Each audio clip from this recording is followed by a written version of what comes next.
I'm EJ Acosta, and we're here the evening of July 8th for the 29th Long Island International Film Expo. Now, if you would, please tell us your names and the title of your project. Sure, I'm Ed Uther, And I'm Russ Camarda. and our film is called The Proctor. And the film is basically, it's kind of a throwback to the classic 80s teen comedy movies, and we kind of refer to it as John Hughes meets Gen Z. I like that. And what was your overall inspiration? You said John Hughes, but you said like your overall inspiration when telling the story. Take that? Yeah, I think we're both Gen X guys, right? So we love those movies from the 80s, and Ed came up with this great idea to kind of stick a fish out of water story, a guy stuck from 1986 in today's high school, and how the two generations would sort of play off each other, because the kids today are so different than when we grew up, and the comedy just comes out of it. It's awesome. Also, we haven't seen films made like that in a long time, so we figured, how do you bring that genre, that concept back for a new generation and kind of make it connect to them? And so connecting the two generations was kind of the way to bridge the gap. Yeah. And what's your favorite memory from having worked on set together? We just had such a very smooth process that to me it was the work was really just very enjoyable, a good process.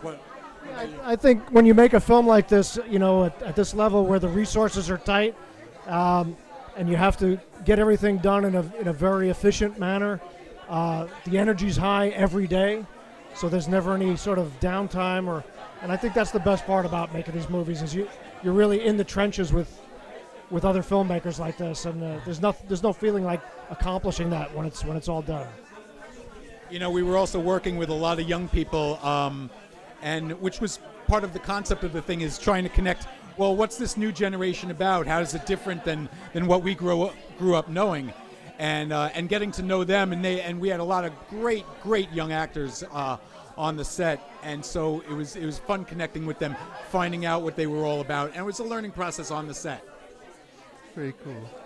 And speaking of the set, how did you guys go about finding the school and everything that you used for Talk about this a little. Well, Ed and I both live in Lindenhurst, and which is a great Long Island community, and the mayor of Lindenhurst was aware of us as filmmakers, so they were generous with Lindenhurst High School. Basically, we walked in and said, can we find a few days where you can work here? And when we got in, they said, the mayor told us whatever these guys want, just give it to them.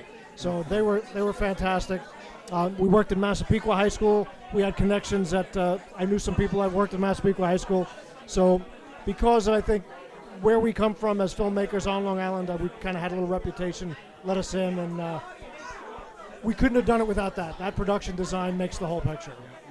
We got lucky a lot, and thank you to those school districts for helping us out a lot. It was a big deal to us.